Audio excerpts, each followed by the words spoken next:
Hello students, આપણે આના પહેલાના વિડીયોમાં જોયું કે બાષ્પ દબાણ એટલે શું, તેના પર અસર કરતા પરિબળો અને સંખ્યાત્મક ગુણધર્મો આટલા ટોપિક વિશે ભણ્યા હતા.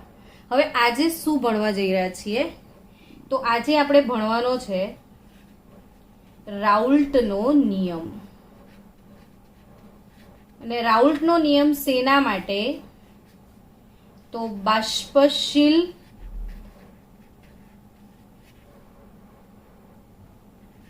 પ્રવાહી અર્થાત બાષ્પશીલ દ્રાવક અને અબાષ્પશીલ દ્રાવ્ય માટે. તો રાઉલ્ટનો નિયમ શેના માટે આપણે ભણવા જઈ રહ્યા છીએ? બાષ્પશીલ દ્રાવક અને અબાષ્પશીલ દ્રાવ્ય માટે. ક્વેશ્ચન અરાઇઝ થશે કે આ શું પણ એમ. તો એક સીધી સાદું ઉદાહરણ લઈએ. અત્યારે આપણી પાસે આ બીકરમાં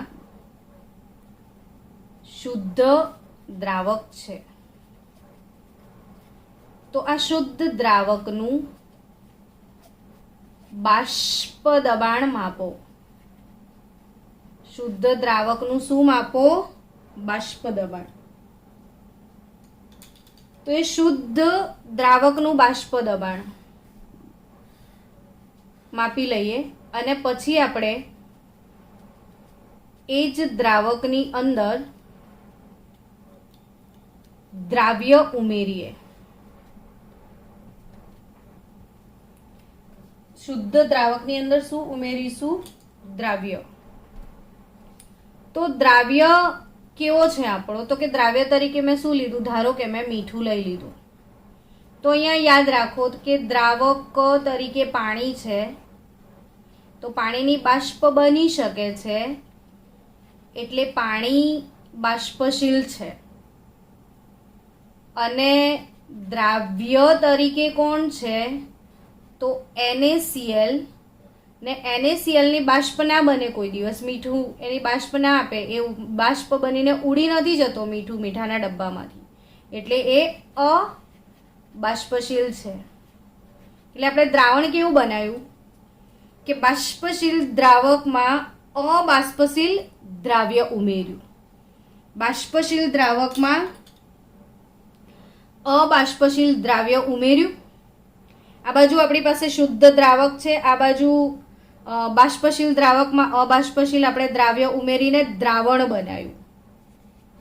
તો આ દ્રાવણ છે, આ દ્રાવક છે. ક્વેશ્ચન થશે બેમાંથી કોનું બાષ્પ દબાણ ઊંચું છે? તો એ વિચારવા જેવી બાબત છે. તો અહીંયા એ સમજીએ પહેલા કે આ જ્યારે શુદ્ધ દ્રાવક હોય છે ત્યારે પ્રવાહીની બાષ્પ બનવા માટેના વધારે અણુઓ પ્રાપ્ય હશે. જ્યારે ધારો કે મેં આમાં મીઠું નાખ્યું છે, તો મીઠાના જે કણો છે Na+ અને Cl-, આ મીઠાના કણોની આસપાસ Na+ ના કણોની આસપાસ આવી રીતે પાણીના અણુઓ ફરી વળે છે. આને આપણે Na+ એક્વિયસ એટલે કે અહીંયા સોલ્વેશન. કઈ ઘટના બને છે? સોલ્વેશનની. હવે અહીંયા જેટલા કણો વધુ હોય તેટલું સોલ્વેશન યાની કે જલીયકરણ, દ્રાવકીકરણ કહેવાય, પણ અહીંયા જળ હોય તો જલીયકરણ વધુ થાય. તો વિચારો કે જેટલા વધારે કણો હશે, મીઠું જેટલું વધારે તમે નાખતા જશો એટલા પાણીના અણુઓ વપરાતા જશે. ને પાણીના અણુઓ વપરાતા જશે તો જેટલા પાણીના અણુઓ ઓછા એટલી બાષ્પ ઓછી, એટલું દબાણ ઓછું. એટલે અહીંયા એક અગત્યની વાત કે શુદ્ધ દ્રાવકનું બાષ્પ દબાણ શુદ્ધ દ્રાવકનું બાષ્પ દબાણ દ્રાવણ કરતા વધુ હોય છે. અર્થાત એવું બી કહી શકો કે દ્રાવણનું બાષ્પ દબાણ દ્રાવક કરતા ઓછું હોય. અર્થાત દ્રાવકનું વધારે હોય પણ મીઠું નાખવાથી પાણીના અણુઓ ઓછા, પાણીના અણુઓ આ રીતે જલીયકરણની ઘટનામાં વપરાઈ જાય એટલે પાણીના અણુઓ ઓછા પ્રાપ્ય થાય અને પરિણામે બાષ્પ દબાણમાં ઘટાડો થાય. હવે અહીંયા 1 મોલલ NaCl લઈએ, 1 મોલલ K4FeCN6 લઈએ તો વિચારજો કે આ બંનેમાં કોનું બાષ્પ દબાણ ઊંચું છે? આ બંનેમાં બાષ્પ દબાણ કોનું વધારે? તો કે જેમાં કણો વધારે, જેટલા વધારે કણો હશે એટલું પાણી વધારે વપરાશે, એટલું બાષ્પ દબાણ ઘટી જશે. તો અહીંયા 1 મોલર NaCl માં 2 કણ, 1 મોલર K4FeCN6 ની અંદર 5 કણ છે. આમાં કેટલા કણ અવેલેબલ છે? 5 કણ અવેલેબલ છે. અહીંયા 2 કણ અવેલેબલ છે. આમાં કણો વધારે છે. 5 કણની આજુબાજુ આવી રીતે સોલ્વેશન થશે તો પાણી વધારે વપરાશે એટલે પાણી જ નહીં રહે તો બાષ્પ નહીં રહે એટલે આનું બાષ્પ દબાણ ઓછું અને આનું બાષ્પ દબાણ આના કરતા વધુ. એટલે શું સમજ્યા કે જેમ કણોની સંખ્યા વધે, જેમ કણોની સંખ્યા વધે તેમ તેમ બાષ્પ દબાણ ઘટે, દ્રાવણનું બાષ્પ દબાણ ઓછું હોય છે. હવે તમને ક્વેશ્ચન અરાઇઝ થશે કે બાષ્પ દબાણ ઘટે છે તો કેટલું ઘટે છે? તો એના માટે જ રાઉલ્ટનો નિયમ છે. તો રાઉલ્ટનો નિયમ શું કહે છે કે જો બાષ્પશીલ દ્રાવકમાં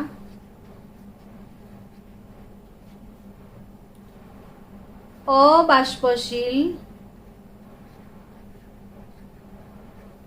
દ્રાવ્ય ઉમેરીને મંદ અને આદર્શ દ્રાવણ બનાવવામાં આવે.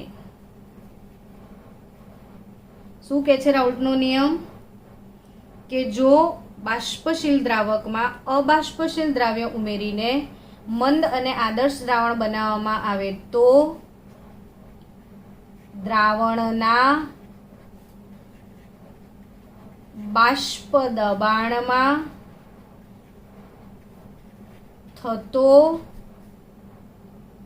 સાપેક્ષ ઘટાડો, ઘટાડો નહીં સાપેક્ષ ઘટાડો, એ દ્રાવ્યના મોલ અંશના સમપ્રમાણમાં હોય છે. એ દ્રાવ્યના મોલ અંશના સમપ્રમાણમાં હોય છે. તો ફરીથી એકવાર આનું વિધાન જોઈ લો કે જો બાષ્પશીલ દ્રાવકમાં અબાષ્પશીલ દ્રાવ્ય ઉમેરીને મંદ અને આદર્શ દ્રાવણ બનાવવામાં આવે તો દ્રાવણના બાષ્પ દબાણમાં થતો સાપેક્ષ ઘટાડો એ દ્રાવ્યના મોલ અંશના સમપ્રમાણમાં હોય છે. આને આપણે ગાણિતીય રીતે સમજીએ કે ભાઈ શુદ્ધ દ્રાવક નું બાષ્પ દબાણ, શુદ્ધ દ્રાવકનું બાષ્પ દબાણ P0, દ્રાવણનું બાષ્પ દબાણ P1. આપણે શું ભણ્યા? શુદ્ધ દ્રાવકનું બાષ્પ દબાણ P0, દ્રાવણનું બાષ્પ દબાણ P1. બેમાંથી વધારે કોણ છે? તો કે દ્રાવણનું વધારે છે, સોરી દ્રાવકનું વધારે હોય, દ્રાવકમાં કંઈક ઓગાળ્યા પછી દ્રાવણનું ઘટી જાય છે, એટલે કે P0 ગ્રેટર દેન P1 એવું કહેવાય. તો પછી દ્રાવણના બાષ્પ દબાણમાં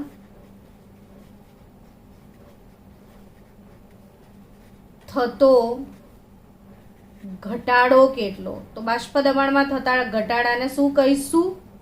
ડેલ્ટા પી. અને ડેલ્ટા પી કેટલું?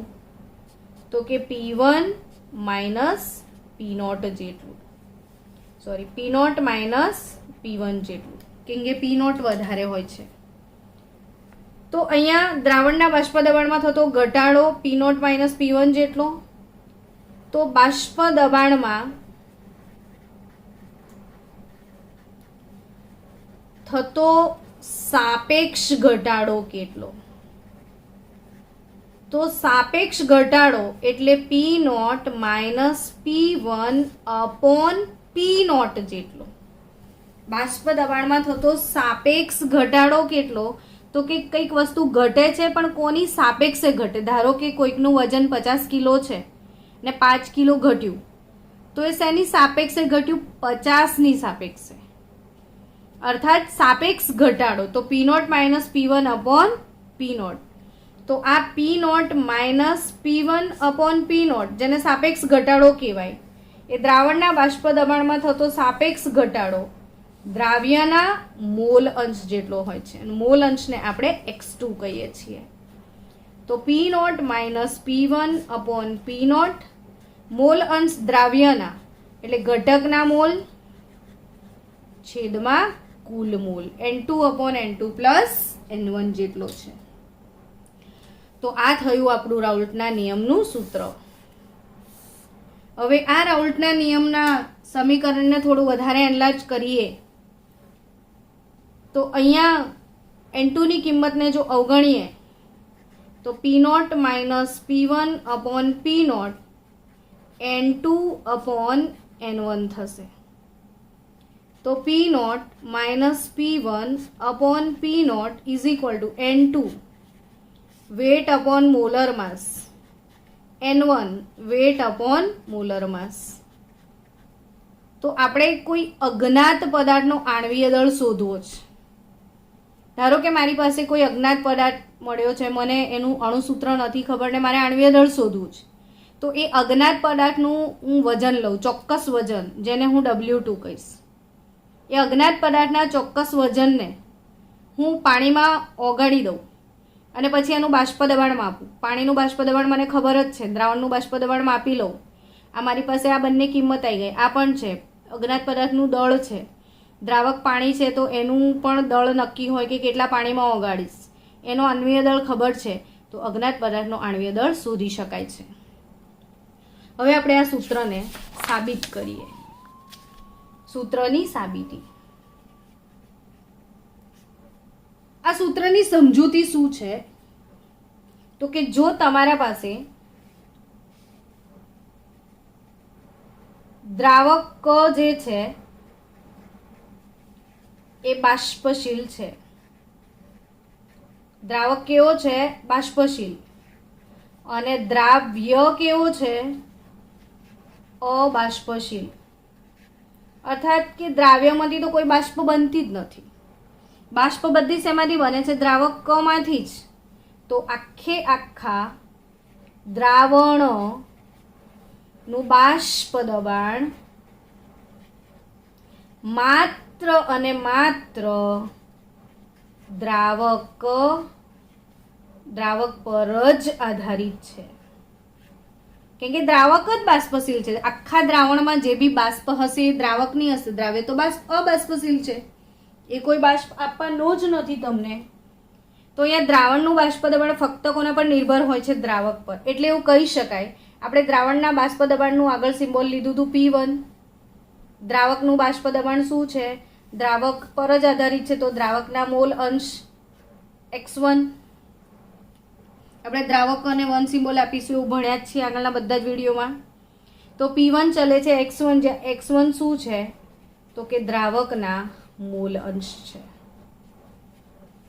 કેમ કે અહીંયા એક જ ઘટક બાષ્પશીલ છે, એટલે P1 બરાબર કોઈ અચળાંક ઉમેરું તો P0 ઇન્ટુ X1, જ્યાં P0 શું તો કે શુદ્ધ દ્રાવકનું બાષ્પ દબાણ. આમ પણ તમે વિચારી શકો કે હું કોઈ પણ અચળાંક K નાખી દઉં. જો મોલ અંશ પાણીના આખો દ્રાવક છે તો એના મોલ અંશ 1 હશે ને આનો મોલ અંશ 1 હશે તો એનું જે બાષ્પ દબાણ હશે એ દ્રાવકનું જ હશે ને. એટલે અહીંયા અચળાંક તરીકે P0 લઈએ તો હવે P1 upon P0 is equal to X1 यानी कि N1 upon N1 plus N2 થશે. બંને ટર્મને 1 માંથી માઇનસ કરીએ. 1 minus P0 1 minus P dash upon P0 is equal to 1 minus N1 upon N1 plus N2. तो P0 ने અહીંયા રગડીએ તો P0 minus P1 upon P0 is equal to N1 plus N2 minus N1 upon N1 plus N2. तो P0 minus P1 upon P0 यानी कि N2 upon N1 plus N2 ultimately દ્રાવ્યના mole અંશ આવી ગયા. આને આપણે શું કહીએ છીએ તો બાષ્પ દબાણનો સાપેક્ષ ઘટાડો. એટલે હવે તમે સમજી ગયા કે રાઉલ્ટનો નિયમ શું કહે છે કે જ્યારે અબાષ્પશીલ દ્રાવ્યને બાષ્પશીલ દ્રાવકમાં ઓગાળીને મંદ અને સાંદ્ર દ્રાવણ બનાવવામાં આવે ત્યારે દ્રાવણના બાષ્પ દબાણમાં થતો સાપેક્ષ ઘટાડો એ દ્રાવ્યના મૂલ અંશના સમપ્રમાણમાં હોય છે. જેટલો દ્રાવ્ય વધારે ઉમેરશો એટલો બાષ્પ દબાણ વધારે ઘટશે. આપણે આને ગ્રાફની રીતે સમજીએ આ ટર્મને. તો ગ્રાફ રીતે સમજો તો અહીંયા જો દ્રાવકોનું બાષ્પ દબાણ છે, દ્રાવણોનું બાષ્પ દબાણ આવે, જો દ્રાવણનું બાષ્પ દબાણ અહીંયા એના મોલ અંશ લઈએ, ધીરે ધીરે મોલ અંશ વધે, દ્રાવકનું બાષ્પ દબાણ વધે ને જો મોલ અંશ 1 થઈ જાય તો એ વખતે જે બાષ્પ દબાણ મળે, મોલ અંશ કેટલા હોય 1, તો એ વખતે જે બાષ્પ દબાણ મળે એને આપણે શુદ્ધ દ્રાવકનું બાષ્પ દબાણ P0 કહેતા હોઈએ છીએ. તો આ અહીંયા સમજો કે જ્યારે P ચલે છે X છે તો P ચલે છે X અર્થાત P વધે તો X વધે એટલે હંમેશા સુરેખા મળે. P ચલે છે X, મેં અહીંયા P લીધું, અહીંયા X લીધું તો એનો ગ્રાફ સુરેખા મળે. પણ જે આ મોલ અંશની અક્ષ છે ત્યાં મોલ અંશ જો 1 થઈ જાય એ વખતે આપણે લંબાઈને અહીંયા જે કિંમત મળે છે એ દ્રાવણનું શુદ્ધ દ્રાવકોનું બાષ્પ દબાણ બતાવે છે. તો અહીંયા આપણે આ થિયરી એન્ડ કરીએ છીએ. મળીએ નેક્સ્ટ લેક્ચરમાં રાઉલ્ટનો નિયમ બાષ્પશીલ દ્રાવક અને બાષ્પશીલ દ્રાવ્ય માટે.